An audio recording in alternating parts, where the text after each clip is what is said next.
네, 기쁜 안식일 성도님들 환영하고 우리 가엘이 아빠 오랜만에 같이 예배드리게 됐습니다. 환영합니다. 우리 남양주 지구 내에 양평군이 포함되어 있는데요. 양수리가 있는 양서면에 진차사 교회가 옮겨오게 됐습니다. 교회 이름은 양서교회가 되었고요. 오늘 조직을 하고 카페가 와서 조직을 하고 조직 감사 예배를 드립니다. 오후 3시에 진행되는데요. 또 가서 축하해 주기를 원하시는 분들은 함께 해 주시기 바랍니다. 다음 안식일 예배를 드리고 청년 장년 연합으로 교회 봉소품을 진행하겠습니다. 이수영 장로님 댁 잔디밭에서 순서를 갖고요. 또 이사하신 전 집사님 댁 입주 기도도 하고 그렇게 하겠습니다. 다음 주에 많이 참석하셔서 사랑과 우정을 나누시길 바랍니다. 다음 안식일이 지나고 수석 장로님, 서기 장로님 그리고 제가 해외 선교지 답사와 자매 결혼식을 위해서 태국으로 떠납니다. 안전과 은혜로운 일정을 위해서 같이 기도해 주시고 올해 태국 북부 지역의 람빵교회와 일단 자매 결혼을 맺고 돌아와서 우리가 가을에 또 선교팀을 파송하도록 하겠습니다. 네, 오늘 고린도후서 8장 내용을 통해서 함께 은혜를 받겠습니다. 여러분 2024년이 저물어 가던 12월 29일에 아침에 무안공항에서 활주로에 착륙하던 비행기가 이탈하는 사고가 발생했습니다. 여러분 기억하시는 대로 비행기에 타고 있던 승객과 승무원 대부분이 목숨을 잃는 안타까운 사고였습니다. 갑작스러운 비보 앞에서 가족들이 현장으로 달려와서 발을 동동 구르고 있었는데 다음 날부터 인근 시군뿐만 아니라 전국에서 슬픔을 당한 유가족을 위로하고 돌보기 위해서 많은 사람들이 무안공항을 찾았습니다. 그 당시에 언론 기사와 신문 기사의 한 내용을 보면 사고 다음 날 아침에 공항 1번 게이트 앞에 흰색 밥차에서 김이 모락모락 나고 있었다. 그렇게 기록하고 있는데 평소 봉사활동을 하던 이분들이 사고 소식을 접하고 군청에 자원봉사 신청을 하고 추운 날씨에 가족들의 마음이 얼마나 추울까 걱정하면서 따뜻한 음식을 준비했습니다. 전날 밤새 16시간 푹 고운 곰탕에 밥과 김치를 준비하고 대구에서 새벽 3시에 출발해서 이른 아침부터 3,000인분의 식사를 유족들과 현장 관계자들에게 제공하기도 했습니다. 그 외에 많은 사람들, 또 교파를 초월한 교회들, 우리 재림교회 아드라 호남지부도 19일 동안 연인원 380명이 현장을 지키면서 전국의 성도들이 보내준 물품과 성금을 유족들에게 전달하고 그들을 위로했습니다. 그들의 아픔을 공감하고 우리가 그들을 사랑하고 있다는 것을 실제 봉사와 물품과 성금으로 보여준 것입니다. 바울이 우리가 고린도후서를 지금 읽고 있는데 자신의 사도직에 대한 변호와 교회를 향한 권면을 하고 있는데 고린도후서 8장, 9장은 전혀 다른 문제를 언급하고 있습니다. 고린도 교회의 성도들에게 기근과 핍박으로 궁핍에 시달리는 예루살렘 교회 성도들을 위한 연금에 동참하도록 호소하고 있습니다.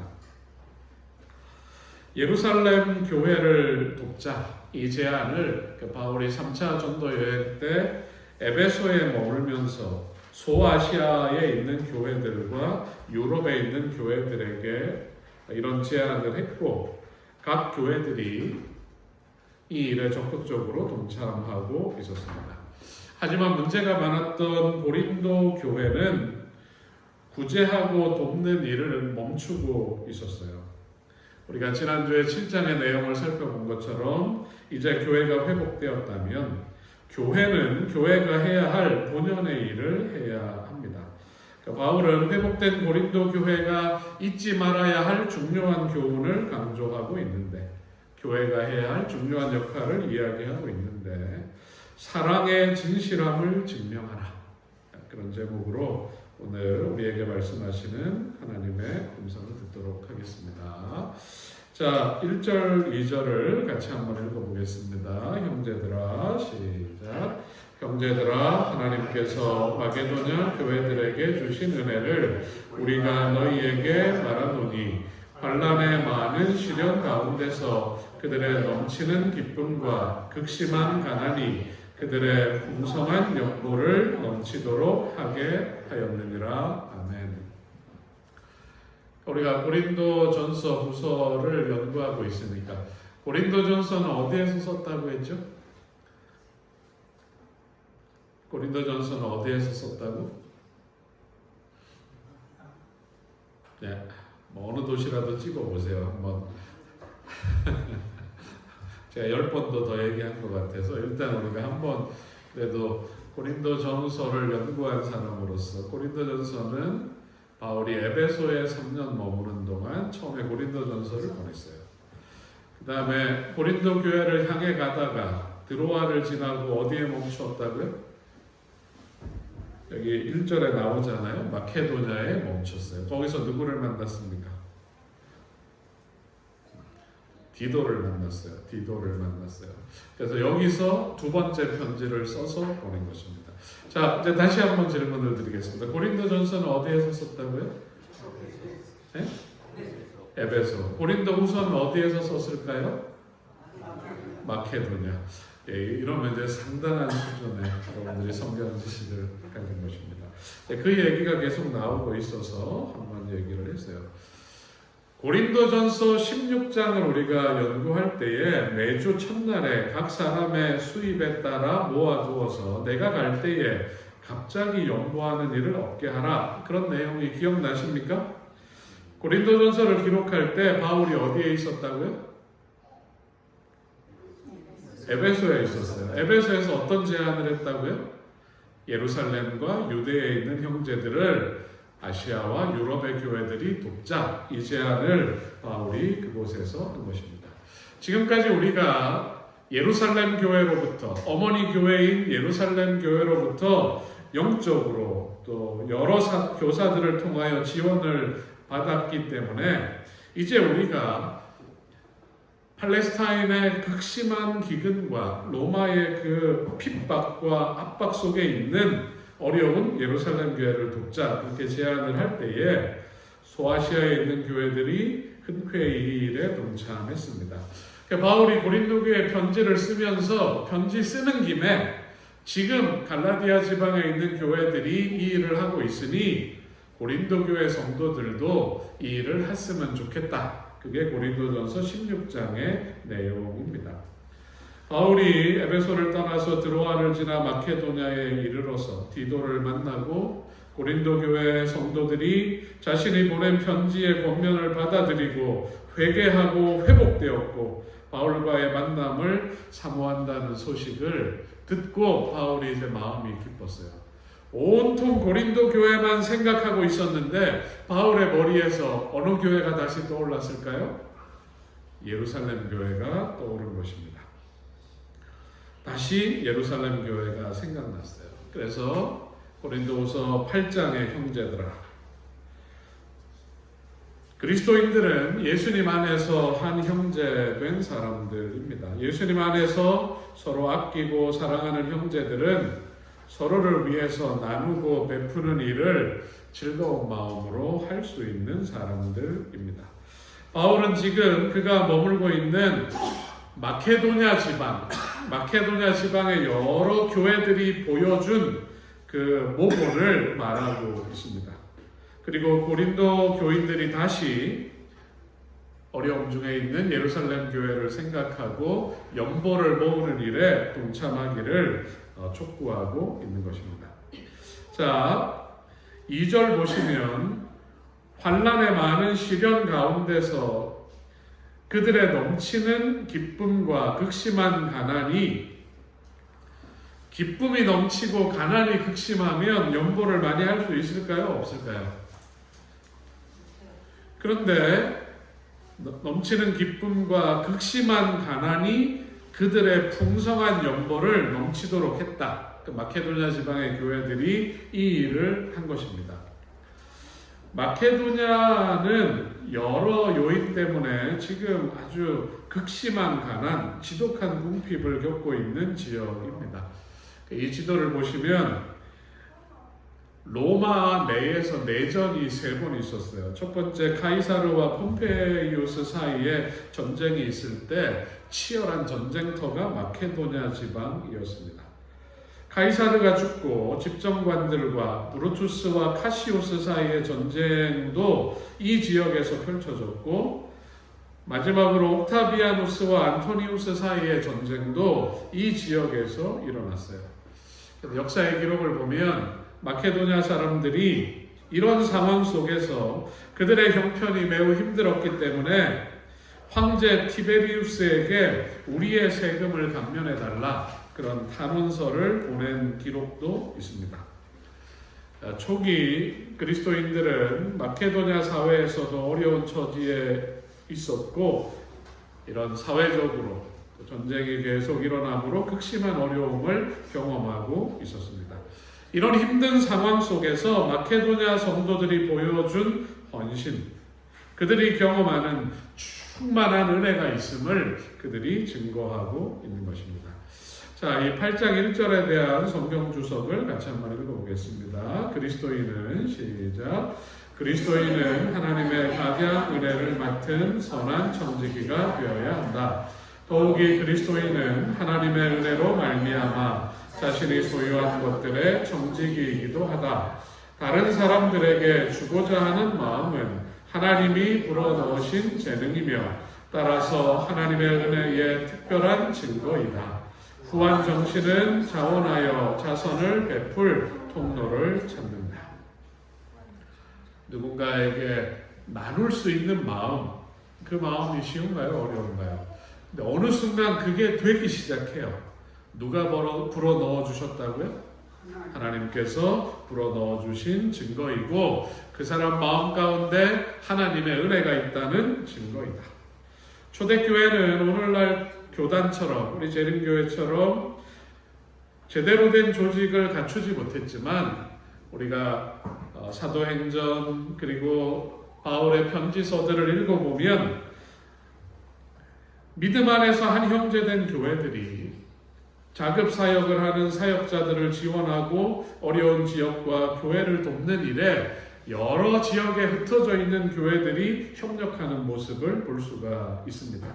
승리하는 그리스도인 경험의 가장 큰 시금석, 이 교회가, 이 성도가 살아있다는 증거는 고통 중에서 기쁨과 평안과 사랑을 아는 것입니다.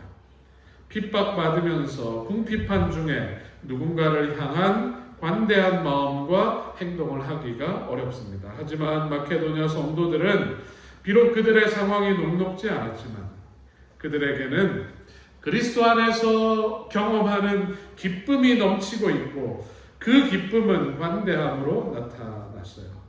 이것이 마케도냐 지방의 교회들의 정신이었고 1세기 초대교회의 정신이었습니다. 마케도냐 성도들의 후한 연금은 예수님께서 칭찬하신 한 여인을 생각나게 합니다. 자, 조금 길지만 우리가 천천히 한번 읽어보겠습니다. 예수께서, 시작.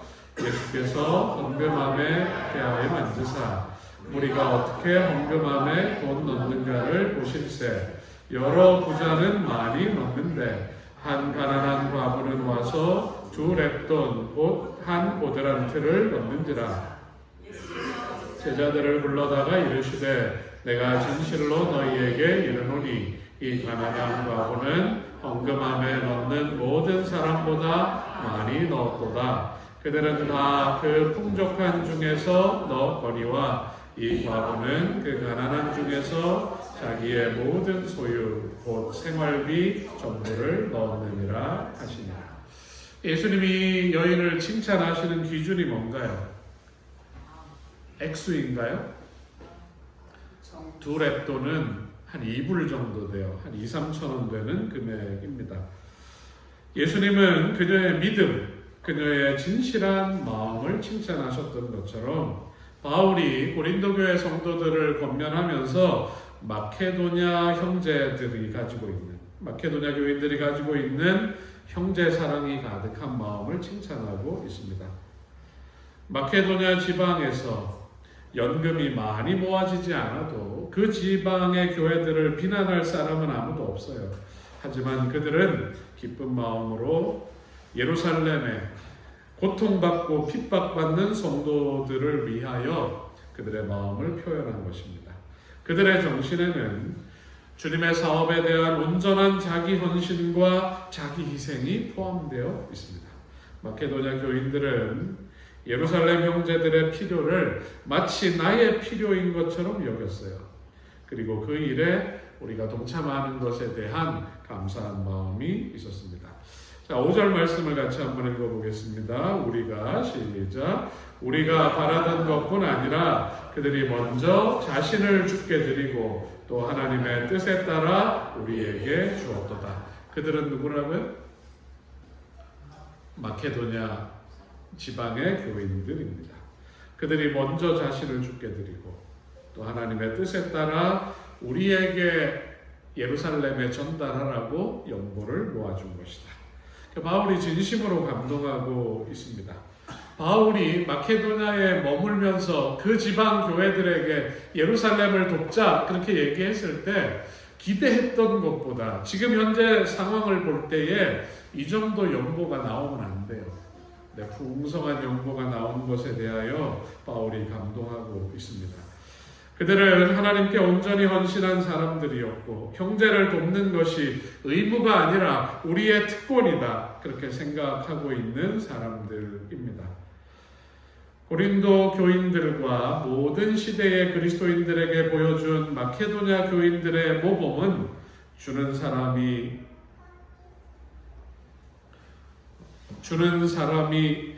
들어있지 않은 선물은 온전하지 않다. 주는 사람이 들어있지 않은 선물은 온전하지 않다. 이게 안 보이면 안 되는데. 자, 주는 사람이 들어있지 않은 사람. 선물이라면 그 선물을 주는 사람이 담겨 있어야 한다. 그런 의미입니다. 위대한 진리를 실증해 준다. 머뭇거리지 않고 자신을 주는 사람은 자신의 소유를 주는 일에도 주저하지 않을 것이다. 여러분, 사람에게 있어서 돈과 음식은 생명 다음으로 중요한데 생명과 삶의 가치를 지키는 가장 중요한 수단이 돈입니다. 하늘아버지의 존재를 믿고 나를 위해 베푸는 은혜와 사랑을 받은 사람은 스스로 자신의 생명과 가치를 지키기 위해 몸부림치지 않을 것입니다. 그리스도인들은 주라 그리하면 너희에게 줄 것이니 곧 후이되어 누르고 흔들어 넘치도록 너희에게 안겨주리라. 이 주님의 말씀을 믿고 마음의 평안을 얻은 사람들이 그리스도인들입니다. 이 일을 실천할 때 이르러 오는 영적인 성장과 축복과 하나님이 더 채워주시는 은혜를 경험한 사람들이 그리스도인들입니다. 내 손에 들려있는 보리떡과 물고기를 허기진 내 배만 채우는 것이 아니라 예수님의 능력을 의지함으로 함께 수많은 사람을 풍요롭게 하는, 먼저 자신을 주님께 드리고 형제들의 필요를 기쁜 마음으로 채울 수 있는 그런 사람이 된다면 얼마나 좋을까? 여러분, 그런 사람이 되기를 원하십니까? 네. 그런 그리스도인들이 되기를 간절히 바라겠습니다. 자, 6절과 7절 말씀을 읽어보겠습니다. 그러므로 우리가 디도를 권하여 그가 이미 너희 가운데서 시작하였은즉 이 은혜를 그대로 성취하게 하라 하였노라. 오직 너희는 믿음과 말과 지식과 모든 간절함과 우리를 사랑하는 이 모든 일에 풍성한 것 같이 이 은혜에도 풍성하게 할지니라. 아멘. 디도가 처음 편지를 가지고 갔을 때에 그 편지를 읽으면서 예루살렘을 돕자는 일을 시작했어요. 그리고 아직 마무리가 되지 않았어. 교회의 혼란한 일들 때문에 마무리가 되지 않았는데 이 일을 은혜롭게 잘 마무리하자, 그렇게 이야기하고 있는 것입니다. 디도가 헬라 사람입니다. 그래서 유럽에 있는 교회들은 디도를 아주 좋아했습니다. 같은 유럽 사람인데, 헬라인인데 이제 복음을 전하는 사람이 된 것입니다. 그러니까 바울이 가장 신임하는 영적인 아들과 같은 믿음의 후배요 친구였습니다. 디도를 어려운 문제가 있는 고린도 교회에 파송하면서 바울이 많은 염려를 했지만 디도가 그 임무를 성공적으로 수행했습니다. 고린도 교인들의 신임을 얻는 그는 이전 편지에서 바울의 요청대로 예루살렘 교회를 돕자 그 요청을 고린도 교회에 이미 이야기를 한 것입니다. 그리고 디도가 다시 편지를 가지고 가서 고린도 후서를 읽으면서 이제는 모금을 완성하고 예루살렘으로 보낼 후원금을 준비하는 일을 마무리하게 될 것입니다. 지금 고린도 교회에 이제 모금 활동이 진행되고 있어요. 모금 활동에 그들에게 베푸는 하나님의 은혜가 반영되고 드러나면 좋겠다. 이것이 바울의 바람입니다. 예수님은 당신께서 오신 목적을 이렇게 설명하셨습니다. 내가 온 것은, 내가 이 땅에 온 이유는 양으로 생명을 얻게 하고, 양들은 누구일까요? 이 세상에 우리 모두입니다. 생명을 얻게 하고 더 풍성히 얻게 하려는 것이다.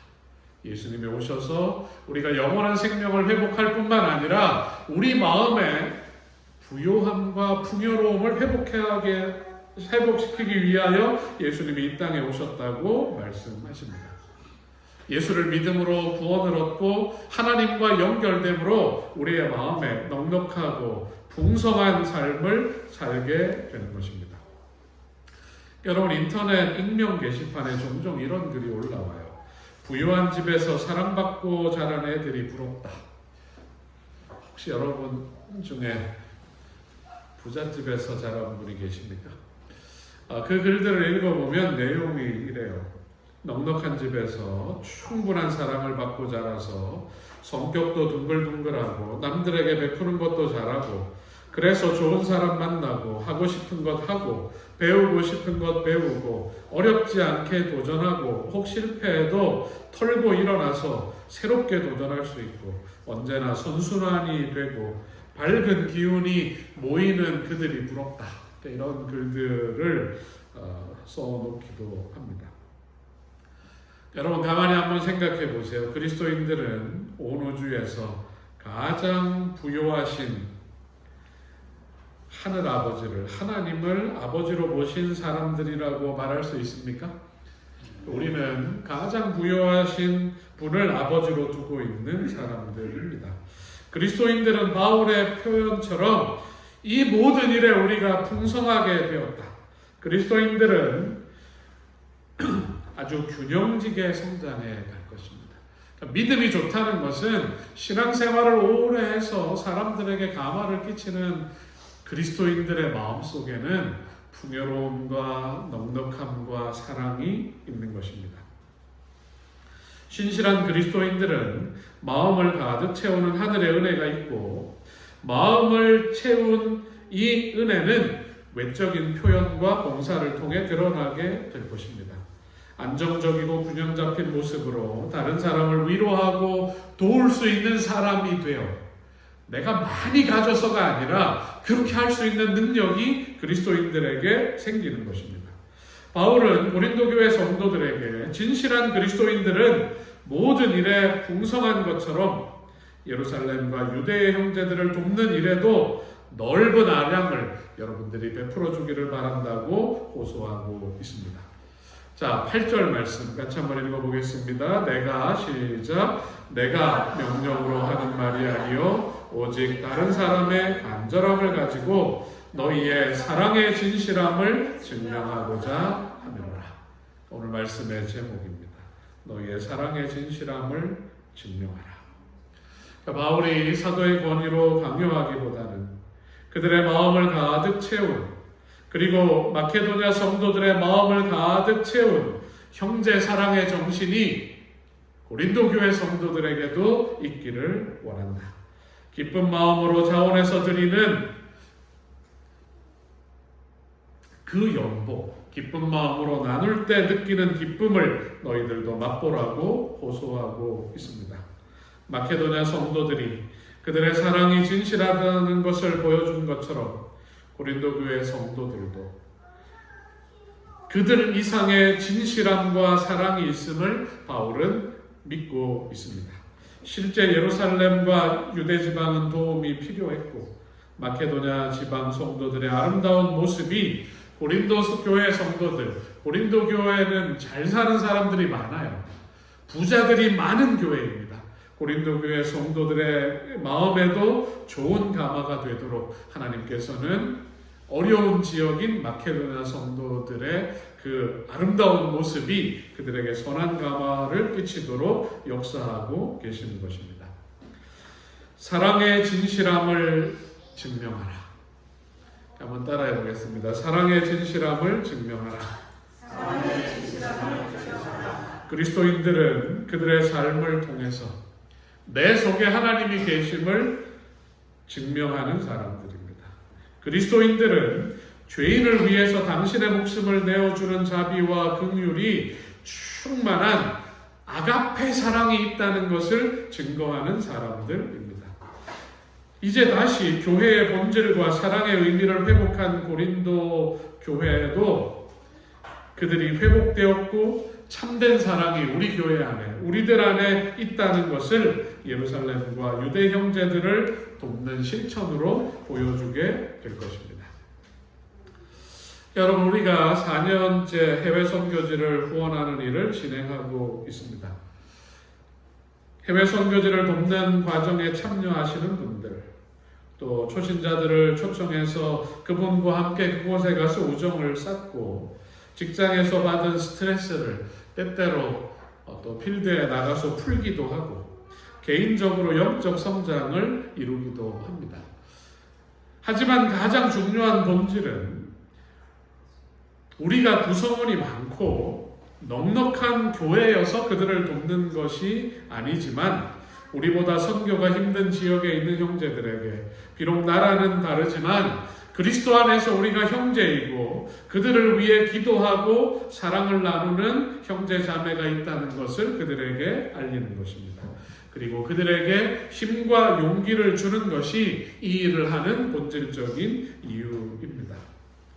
올해도 낯선 곳이지만 이제 박규현 장로님, 이수영 장로님과 함께 그곳을 먼저 방문해서 자매 교련을 맺고 돌아오겠습니다. 그리고 가을에 선교팀이 가서 봉사와 후원을 통해서 그 선교지를 돕게 될 것입니다. 이 일의 다른 목적보다 우리 속에 있는 그리스도의 사랑이 진실하다는 것을 증명하는 과정이 되기를 간절히 소원하는 것입니다. 그리고 영혼을 위해, 교회를 위해 드리는 헌금과 봉사가 내 마음을 풍성하게 채우는 하나님의 은혜와 나를 변화시킨 하늘의 감동과 사랑이 내 속에 있다는 것을 증명하는 기쁜 일이 되기를 간절히 바라겠습니다. 우리의 삶이 그런 삶이 된다면 얼마나 행복하고 좋을까 그렇게 생각하는 것입니다. 자, 마지막으로 바울이 우리에게 이런 일이 가능하게 하신 능력이 무엇인지를 얘기하고 있습니다. 9절 같이 한번 읽어보겠습니다. 시작. 우리 주 예수 그리스도의 은혜를 너희가 알거니와 부요하신 이로써 너희를 위하여 가난하게 되심은 그의 가난함으로 말미암아 너희를 부요하게 하려 하심이라. 마케도냐 교인들이, 고린도 교인들이, 우리 율석 본향교회가 작지만 사랑의 실천을 할 수 있는 이유는 우리가 우리 주 예수 그리스도의 은혜를 알기 때문입니다. 마케도냐 교회가 그렇고 고린도 교회가 그렇고 우리 교회가 그러합니다. 나를 위해 사람이 되셨고 십자가에서 나 대신 돌아가신 것은 우리가 상상할 수 없는 놀라운 은혜입니다. 우리가 하는 작은 사랑의 실천은 우리에게 부어진 놀라운 하늘아버지의 사랑에 대한 아름다운 반응입니다. 하나님은 은혜로우시다. 여러분 그렇게 고백할 수 있습니까? 내 인생을 회고해 볼 때 하나님은 은혜로우셨다. 우리가 그렇게 고백하는 것입니다. 우리가 그 경험을 하면서 신앙의 여정을 나아가고 있는 것입니다. 우리를 향한 하늘아버지의 넘치는 은혜를 우리 모두는 이미 경험한 사람들입니다. 같이 읽어보겠습니다. 내가 지금 사는 것, 시작. 내가 지금 사는 것 주의 크신 은혜요. 주를 믿게 된 것은 더욱 크신 은혜라. 세상에서 당하는 환난 고초 많으나 이길 힘을 주시니 더욱 크신 은혜라. 하늘에는 영광이 우리에겐 기쁨이 날로 더해가는 것 더욱 크신 은혜라. 바울의 고백이고 우리의 고백이기도 합니다. 그리스도의 넘치는 은혜가 우리의 마음을 다스려야 합니다. 은혜가 머리에만 머물러 있다면 그것은 나에게도 타인에게도 유익이 되지 못할 것입니다. 하나님의 사랑과 은혜는 우리의 지적 이해를 넘어서 우리의 삶에 밀려왔고 말로 다 설명할 수 없는 은혜와 사랑은 우리의 눈을 열어서 하나님을 바로 보게 하고 내 곁에 있는 형제들을 사랑하게 한 것입니다. 부요하신 자였던 천군 천사들의 경배와 충성을 받으시던 모든 것을 하실 수 있으셨던 예수 그리스도께서 하늘 아버지께서 가난하게 되셨는데 그것은 사도 바울이 표현하는 그 표현은 성육신을 말하고 있습니다. 자신을 비우시고 그분이 가지셨던 것을 하나도 가지지 않으셨고 우리와 같은 한계를 가진 존재로 이 땅에 오셨습니다. 그분은 아무것도 하실 수 없을 정도로 가난해지셨습니다. 하지만 그분이 수많은 사람들의 마음을 위로하시고 회복시키시고 먹이시고 채우시고 고치셨던 것은 그의 마음을 가득 채운 하늘 아버지와의 연결이었습니다. 그의 가난함으로 말미암아 너희를 부요하게 하기 위함이었다. 원래 사람은 부요했는데 우리 모두는 부요한 존재였는데 본향인 에덴을 잃어버렸고 이 지구의 통치권을 잃어버렸고 하나님 닮은 품성을 잃어버렸고 영원한 생명을 잃어버렸습니다. 진짜 가치 있는 것들을 다 잃어버린 사람들이 이제는 본능적으로 이 세상에서 가치 있는 것이 돈과 명예구나 그것을 쫓아 사는 것입니다. 그거라도 붙잡아야 마음이 채워지는 것입니다. 그렇게 한평생을 살다가 초라한 모습으로 늙고 병들어 죽고 맙니다.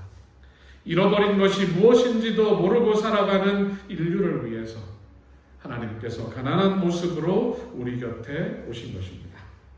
초라한 인간의 모습으로 가난한 집에서 사셨지만 그분의 마음을 채운 풍요함과 부요함과 은혜는 그분의 말과 삶으로 드러났습니다. 예수님을 통해서 사람은 원래 어떤 존재였는지 어떻게 살아야 하는지 알게 되었고 그분 안에 있는 부요함을 그분을 영접한 사람들도 누리며 살아가고 있고 나도 그분처럼 살고 싶다는 소망을 갖게 된 것입니다. 여러분 이런 소망을 가진 사람은 다시 그리스도 안에서 어떻게 된 사람인가요? 그리스도 안에서 부요하게 되는 특권을 회복한 사람들입니다. 다시 처음에 가졌던 그 모든 것 하나님께서 우리에게 선물로 주셨던 모든 것 하나님의 품성과 하나님의 자녀로 사는 모든 것을 소유하고 상속받게 될 사람으로 회복된 것입니다. 예수를 영접한 사람이 갖는 이 풍요함과 부요함과 여유로움이 우리의 마음에 있게 되기를 소망합니다. 그리고 내 속에 예수가 있음을 내 속에 사랑이 있음을 우리가 나누고 베푸는 삶을 통해 증명하게 되시기를 주님의 이름으로 축복합니다. 아멘. 저희 아버지가 이 사진을 띄운 걸 보시면 안 좋아하시겠지만 지난달에 가서 아버지와 함께 바람을 쐈습니다. 아버지께서 자주 와줘서 고맙다. 신앙 안에 있어줘서 고맙다. 또 부모를 생각해줘서 고맙다 그렇게 얘기하시고, 저희 어머니나 아버지가 옛날에는 그러지 않았는데 사랑해요 이렇게 얘기를 자꾸 하세요. 사랑해요 이렇게 얘기를 자꾸 하십니다. 저는 이미 아버지의 삶과 희생을 통해서 아버지가 어머니를, 우리 자녀들을 얼마나 사랑하시는지 충분히 느꼈습니다. 길지 않은 인생에서 그 중에 아주 더 짧은 젊은 시절을 사랑하는 가족을 위해서 아낌없이 희생하시고 헌신하시는 그분의 모습을 통해서 말하지 않아도 이분이 우리를 정말 사랑하셨다, 사랑하고 계신다는 것을 깨달은 것입니다. 여러분, 우리는 십자가에서 우리를 향한 하늘 아버지의 사랑이 얼마나 큰지 분명히 목격했습니다. 그리고 그 사랑과 은혜는 마음을 열고 믿음을 나타내면 우리 위에 놀랍도록 쏟아져 부어져 내립니다. 이 사랑을 깨닫고 주님께 자신을 드린 사람들은 하나님의 사업을 위해서 하나님께서 사랑하시는 영혼을 구원하는 일에 기쁨으로 헌신하게 될 것입니다. 여러분, 오늘 우리 마음에 다시 하나님의 이 은혜가 기억되길 소원합니다. 그리고 예수님을 통해 다시 우리의 마음이 부요해지기를 소원합니다. 계속되는 전쟁의 황폐함 속에서도 벌판에 피어나는 꽃처럼 아름다운 형제 사랑을 실천했던 마게도냐 교회 성도들, 교회의 문제를 극복하고 그들 위에 임하는 충만한 평화와 축복에 감사하며 예루살렘과 유대의 형제들을 위한 사랑을 실천했던 고린도 교회 성도들과 여러분, 선의의 경쟁을 할 마음이 있으십니까? 마케도냐 성도들, 고린도 성도들이 그랬다면 우리도 그렇게 할 수 있다. 우리가 받은 은혜와 사랑과 축복은 당신들 못지않기에 초대교회 성도들, 선배들이 그런 모습을 보여주었다면 우리는 더 큰 사랑과 나눔과 희생을 드리는 남은 교회 성도들이 되겠다. 그런 결심이 우리에게 있게 되기를 간절히 바랍니다. 우리의 입술과 고백하는 마음속에 하나님과 이웃을 향해 갖는 이 사랑이 진실임을 우리의 삶과 행동을 통해 보여주는 그런 아름다운 그리스도인들이 되길 바라며 오늘 말씀을 마치겠습니다. 아멘.